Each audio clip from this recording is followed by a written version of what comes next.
Stanley Kubrick, considered to be one of the greatest filmmakers of all time, a personal favourite of mine. The Shining, considered to be one of the greatest horror movies of all time, often up there in the top one or two with The Exorcist, a true feat in dedication, hard work, and meticulous craft. That's right. Who on earth would have a problem with such greatness? You know, who would not look at such great things and go, that's something inspiring. If only I could make something as great as that. There's edgelords who are people that don't like good stuff or stuff that other people like me. And then there's people who are just not very good at stuff, who can't understand hard work and dedication and perfecting craft. There's people who this just blows their mind. They look at Elon Musk and they go, oh, what's he got that I ain't got? You know, these people, they look at something amazing, you know, there'd be a car that can go at the speed of light. And they're going, yeah, so? Have you seen that doodle my mum put on the fridge? These kind of people. Who are these people that have nothing but darkness and doo-doo in their hearts? Journalists, modern journalists, that's who. When it comes to the bitterometer, they are a 10 pushing 11, and there's only 9 digits on the bitterometer, only 9 digits. These are the kind of people that don't like great stuff. They've got a problem with everything. You name one thing and they'll have a problem with it. You could literally come up with a cure for cancer and HIV in the same week, and they'd have a problem with you because of your shoes. So who on earth is hating on The Shining? I hear you cry, well, this online journalist. Okay, here's an insightful article that's going to dig deep into the reasons why The Shining is problematic and completely overrated. Trust me, and this person, because it's an online journalist, you know for a fact that they are going to explore every avenue, present you with nothing but facts and data and carefully crafted thoughts. I mean, that's what's going to happen here. Of course it is.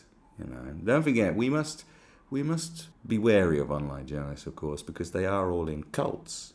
You know, they are in cults, and you know, should we mock people that are brainwashed by cults? Absolutely. I mean, I'm a Scientologist, Westboro Baptist Church. I mean, goodness me. I mean, come on. If you can't mock that, what on earth can you mock? So yeah, we can mock it, of course, but we must also take time to realize that these people, have been told that a brick is in fact an elephant, and they think that bricks should be set free from the zoo. Now, before we get right into it, I want you to take some time out to have a look at my beautiful website. That's right, my beautiful website. Because the future is having your own platforms and moving away from the tyrants, malicious corporations, OCP, they called it in RoboCop. Now we call it Google and Facebook and so forth. So go over to my beautiful website. Become a subscriber. Click the notification on there. If you want to subscribe and share this video and click the bell on here, that's all good. But please, I prefer you to go over to my beautiful website and become a subscriber over there. There is so much cool stuff on there. It's great. I write, I dance, and I sing.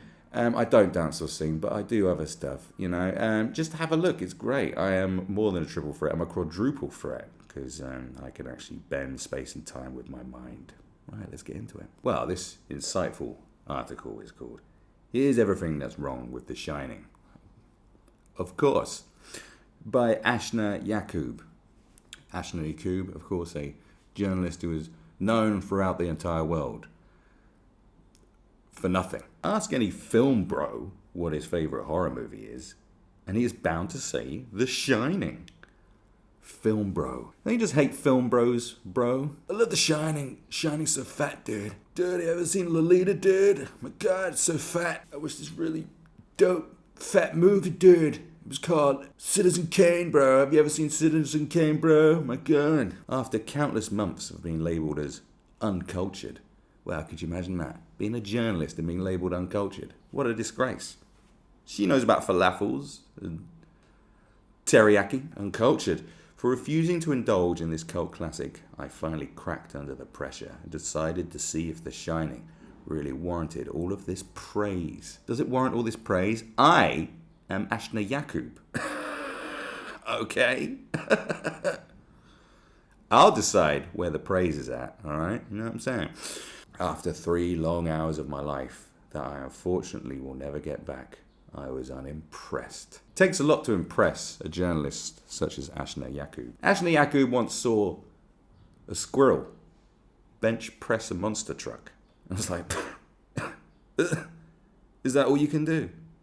Try again. Most damning point, the movie is, oh my god, it's of course it is. Everything is. Like, even rainbows are rainbows. I'm sure that this journalist is going to get to, going to delve really deep and explore all the avenues, not just why it's racist, but also all the avenues about why it's so overrated. At the beginning of the movie, we meet Dick Halloran, the chief chef at the Overlook Hotel with psychic abilities.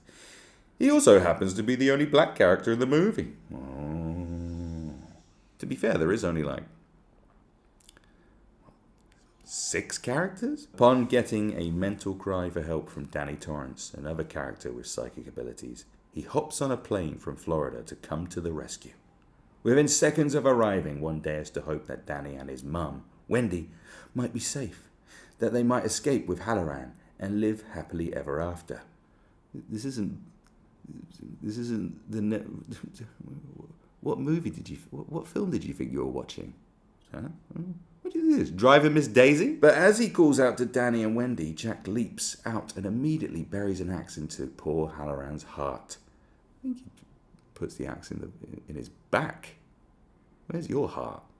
Your doo-doo-filled heart. Fulfilling a classic trope in horror movies in which black characters are murdered to uplift the movie's white victims and to push the plot forward with a sense of dread and excitement. Well, that is true. I watched Get Out. I watched that. White man murder all those black people. Oh no, it was the other way around. That was pretty excessive, wasn't it?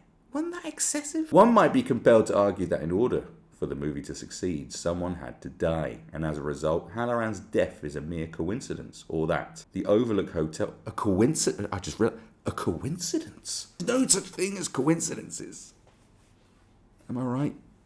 I've seen the Super Bowl. And all the devil-worshipping imagery. There's no coincidences there. Or that the Overlook Hotel feared Halloran, and his connection to Danny. But Stanley Kubrick, the director, never explores any of those interpretations in the film, simply killing him off. Those interpretations. As in, Stanley Kubrick didn't explore the interpretations of this world-renowned journalist. Right? Their interpretations is what Kubrick should have been exploring. Not his own interpretations. When Kubrick was writing a script, did he give any consideration towards half-baked journalists? Did he give any consideration to journalists who earn about 17 pence a minute? No, that's wrong. 17 pence an hour. No, a day. Did he give any consideration to those people and their interpretations? You know, the kind of people who see a Black Forest ghetto and smash it up to end the reign of the KKK. Yeah, do you know what I'm saying? Right, it's also worth noting that in Stephen King's novel, Halloran actually survives and is able to escape with Wendy and Danny.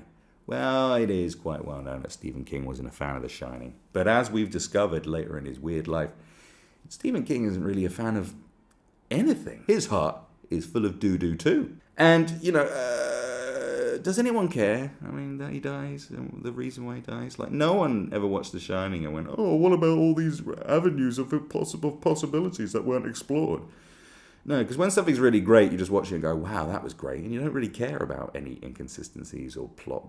You just don't care. Because you know why? Because it's done really well. Unlike modern journalism, which is even worse than classic journalism, which was terrible too. Not only does he escape, he lives a long, fruitful life afterwards, where he helps raise and take care of Danny. And that's the ending that we wanted. We wanted a whole another hour of just watching this old man bring up this little weirdo psychic kid. That's exactly what people wanted at the end of a terrifying, spooky film. Wrongful death aside, The Shining's racism manifest often throughout the movie, especially when the ghosts of the Overlook Hotel and Jack discuss Halloran in a very derogatory manner. You want the guy who turns out to be a complete psychopath to, not have such horrid opinions and be using such vulgar terminology. You want them to be really nice and relatable character. You want them.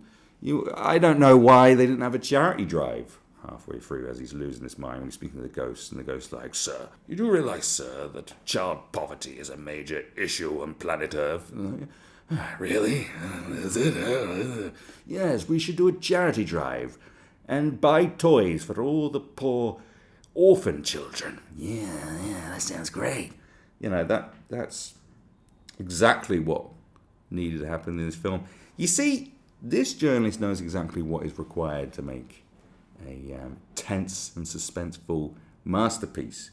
You need an hour-long ending with an old man raising a weirdo psychic kid, and you also need a really nice murderer, someone who does charity drives and virtue signals, dropping the N-word repeatedly. Yeah, it's not like it was made in a completely different era, like 40 years ago, I suppose. But anyway, Jack's sense of white entitlement continues to... Where did that come from? I don't even remember... This is someone's brain just spewing out all the talking points that are required for this kind of thing. It's like, when they didn't even... When was the white entitlement mentioned before? Oh, it wasn't. Just dropped it in there without any care. No segue here. It's all about white entitlement. I don't know why. They haven't explained why, but why would they? This is a journalist. His white entitlement continues to manifest in dangerous ways, especially as the hotel increasingly takes a hold over his soul, perhaps acting as a metaphor for Kubrick's own sense of entitlement and sadistic tendencies.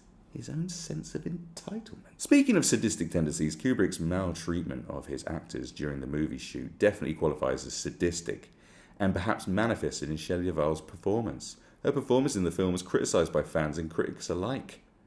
That's right. Any citations?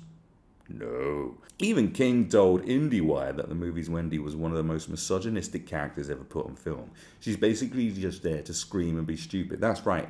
I remember in the book, halfway through the film, she became a badass girl boss and set up her own logistics empire. That's right. By the end of the book, she's a millionaire just from being in isolation. She's like, what can I do with this time? What useful thing can I do with this time? She started up a logistics business and empowered the entire nation of Somalia. That's what happens in the book. Go read the book. However, I would argue that Duvall encapsulates the sheer terror and fear in standing up to an abusive partner perfectly. Oh, so now so The Shining's good? Okay.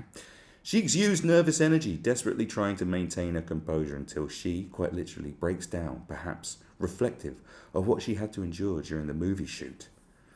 Alright, so this is getting very meta, isn't it? Wow. Kubrick kept her isolated and forced her to perform the iconic baseball bat scene an exhausting 127 times. Perfection and doing something great, do you know what that requires? Lots of repetition. I don't know, give it a try. Perhaps the misogynistic interpretation of Wendy's character wasn't a fault of Duvall, but of Kubrick and his decision to cut many of Wendy's lines. Meanwhile, no one talks about the fact that Jack Nicholson, who plays Jack in the movie, acts very unhinged too early on. Okay, just regurgitating other people's criticisms of the film, not your own. Well, that's good, isn't it? It's not like no one, no one in this modern age just regurgitates other people's talking points without giving it a single bit of thought. That doesn't happen. Ever. Lastly, if I'm being honest, the movie was just dull. It's not like Saw 3, is it? Like, I watched Saw 3, it's so much better, like, when you fucking in the pig's blood and shit. Have you seen Fast and Furious 9? It's well exciting. It's much more exciting than The Shining. It's just dull, like, where it's all explosions and... Yes, The Shining was aesthetically beautiful and hid layers of meaning within its scenes and cinematography. And yes, I understand it's meant to be slow, yet unsettling. But truth be told, I found myself bored and frustrated with the movie. Perhaps I'm not meant to be a film bro. God, I just hate film bros with their love of greatness. They hate people who love great things. Ugh, they just hate bridges. You see a good bridge that hasn't fallen down and killed 1,000 families. You're like, God, I hate that bridge. What a disgrace. And someone, well, that bridge is very well designed. Oh yeah, you would say that, bridge bro. You piece of plop. You know what I mean? Like, oh, God. Oh, excellence in design and engineering. What good does that do anybody? Apart from not killing people. Ugh. Ugh. How dare you appreciate good things? Be like me and appreciate rubbish things and have doo-doo in your heart. Oh, brilliant. Well done to you. Yeah, at least that means I can get back to watching The Haunting of Bly Manor. You seen The Haunting of Bly Manor, mate? What a class act. These are the kind of people that watch BBC comedy and the H3 podcast and think it's good. You know, these people are troublesome. That's the end of the article. Brilliant. Well, that was really insightful, just as insightful as I was predicting it to be. You know what? I mean, maybe the real problem here is that, modern journalists and writers do really despise anything great. Why? Because they don't understand effort and care. You know, and I guess when you work in an industry where you have to just pump out content after content after content to keep up with all the clicks, you're never going to create anything great. And instead, you're going to sit there with nothing but pure vitriol in your heart for all the people that spend hours and hours and months and years, like Stanley Kubrick, creating such great things that they're held in such high regard for decades and decades and decades. You know, how many horror films that have been pretty good have come since The Shining and none of them can topple it? I don't know, maybe because of greatness. How many articles are going to follow this masterpiece and topple this from its... You know, this is stood on top of the mountain staring down at all other articles going, look at you! What have you done? Are you as good as me? So, that's about... I mean, maybe instead of just hating on great stuff all the time, maybe why don't you just, try and be great yourself? That might be an idea. I don't know. But there's sort of like an aversion to doing great things, isn't there? It's like, great things. You know? But it's unsurprising that this is the hot take that you get from a mediocre online journalist. I mean, and calling an online journalist mediocre means you're a mediocre online journalist, which is terrible. So that's like 3 levels down from being mediocre. But there you go. Go check out the rest of this writer's, Ashna Yaqub. Remember that name. Okay. One day, there'll be... Well, think of your favourite great journalist. Ashna Yaqub will change the hearts and minds of every man, woman, and in-betweener. That's why Ashna Yaqub would do. What a legend. Ugh.